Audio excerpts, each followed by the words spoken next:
Hello everyone, and thank you all for coming. In case you haven't heard of me or haven't seen my name on Facebook or on one of the newsletters, my name is Jacinta Green. I'm from the group called Sydney Residents Against Coal Seam Gas, and me and a huge group of people have been very instrumental in bringing tonight together, so I would like to thank all of those people.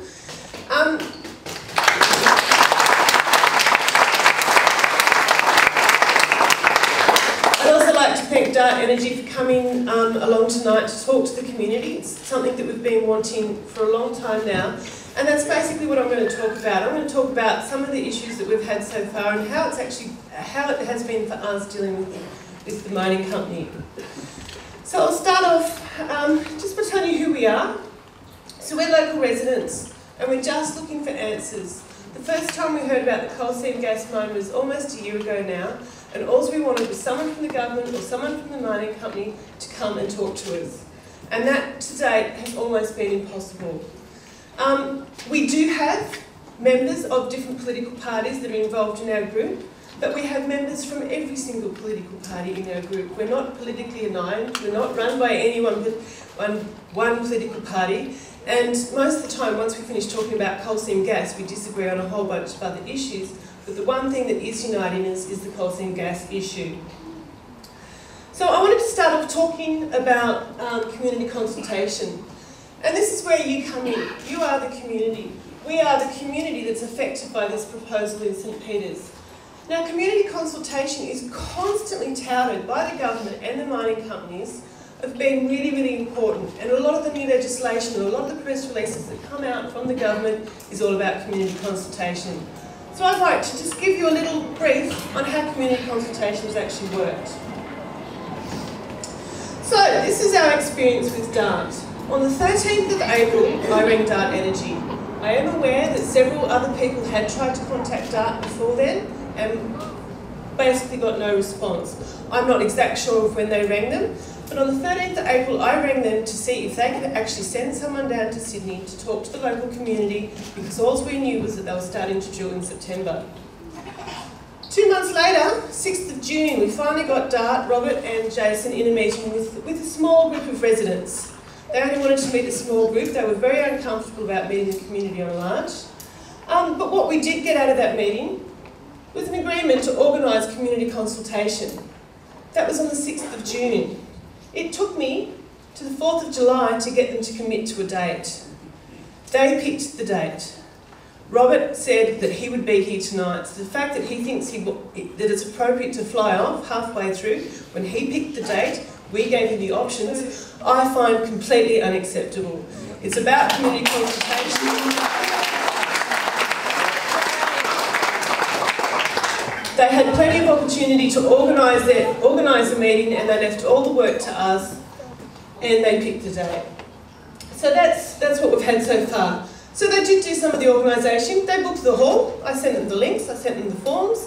I worked out what dates were free. I told them what those dates were. They booked and paid for the hall. They advertised in the local paper this week, apparently. Has anyone had a chance to read this week's local papers? No, hasn't seen any. We've got a full audience, but I'm suggesting it's not because of Dart's community consultation and advertising. I'm suggesting it's because of our group. If you're serious about community consultation and engaging with the community, you have to give people time. You have to let them know what's going on. You have to make sure that they're aware of the evening. Yesterday afternoon, we have been organising this. Our group has been organising this with absolutely no input from Dart Energy for months. The week before the Leichhardt meeting, I met with Robert and Jason. We walked through the park, we talked about the evening, and they said, "Are you all sorted? What do we need?" I said to Robert, "Yep, we're lining up someone from the ABC or the SBS to facilitate." Robert said, "Not a problem." Yesterday, I get an email saying that they want their own facilitator. I said, "I'm sorry, that is not good enough. You've had months to plan the meeting. You cannot pull out and change all the work that everyone else has done at the last minute. That is not community consultation." Okay, so this is it's a bit hard to read because the font changed. This is a little bit about some of the statements that they've actually said. So again today, I didn't actually have to come up with anything off the top of my head, because it's pretty easy to guess what they're going to say. Earlier tonight, Robert talked about transparency. This is what I think of their transparency and their commitment to transparency. On the 1st of August, not that long ago, at the Leichhardt meeting, someone asked a question about royalty payments and whether or not the New South Wales government was actually getting any money out of the coal seam gas industry. Robert said it didn't apply to them, they were a production company. Fair enough. Sorry, they're an exploration company. Fair enough. Production companies are the ones that produce coal seam gas. They're the ones that would be paying the royalties.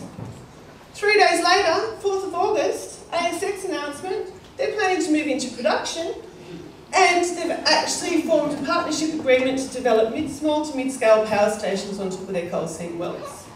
If they're that transparent, why didn't they tell us that they were planning to move into production? Okay, another example of their community consultation and their transparency. I'm going to use Putty as a bit of a case study here. They have had one meeting with the community at large in Putty. Continually they've been telling Putty that they were going to be drilling in September. On the 1st of August, they were still assuring Putty that they were drilling in September. Last week, when Cathy McKenzie rang Dart Energy on another issue, she found out that they were turning up. So the local residents had 5 days' notice of the fact that drilling was starting, and it was starting early. Again, I don't think either of that could be classified as community consultation or transparency. No. One thing I must say is we have several times in the past asked them questions and actually asked them to define what they think the community is that needs to be consulted and what their definition of community consultation is.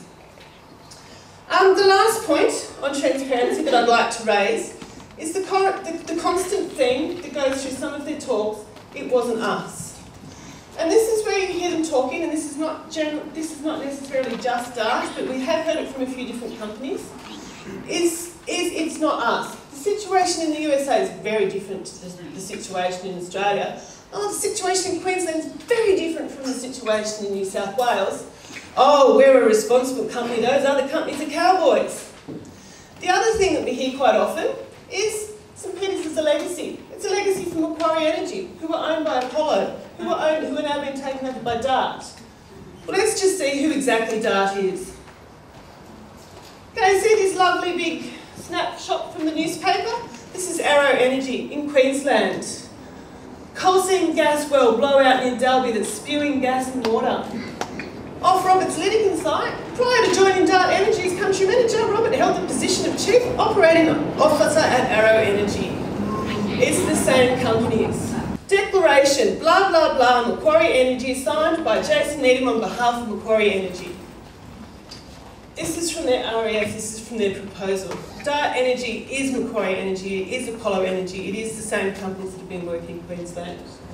That's transparency for you, that's who Dart is.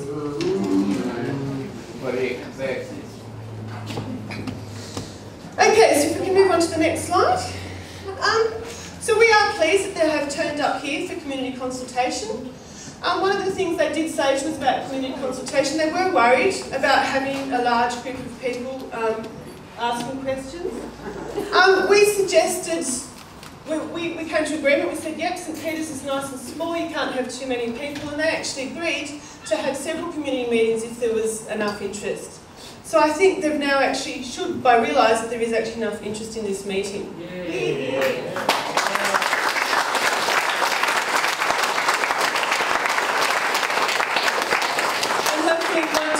To get another date sorted to talk to the community. You should set one tonight.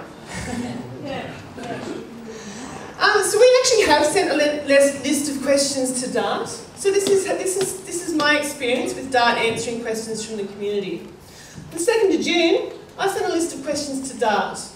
And these were simple questions. These were not questions about is coal seam gas good or bad for the environment. They weren't big questions. They were specific questions related to their proposal to drill it from Peters. We waited, we asked, we waited again and we asked. 4th of August, I finally get a response to those questions.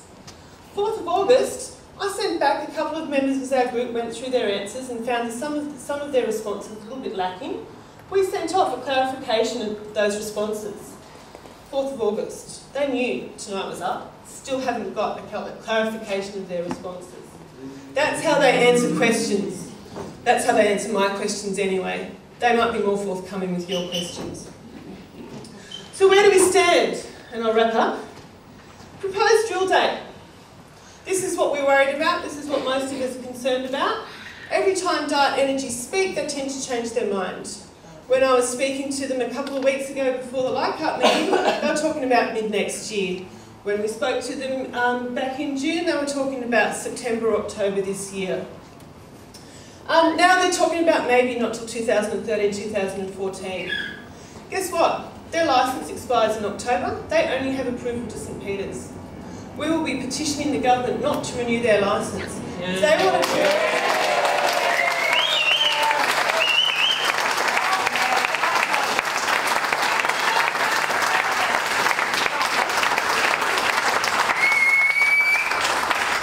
So if they want to drill in their licence area before their licence expires, they have no choice. They have to drill in St Peters.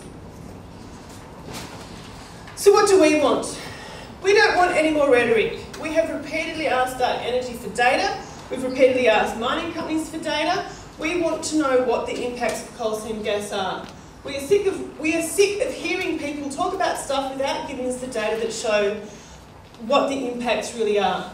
We want data on all impacts of coal seam gas extraction so we can determine exactly how it will impact our community and other communities.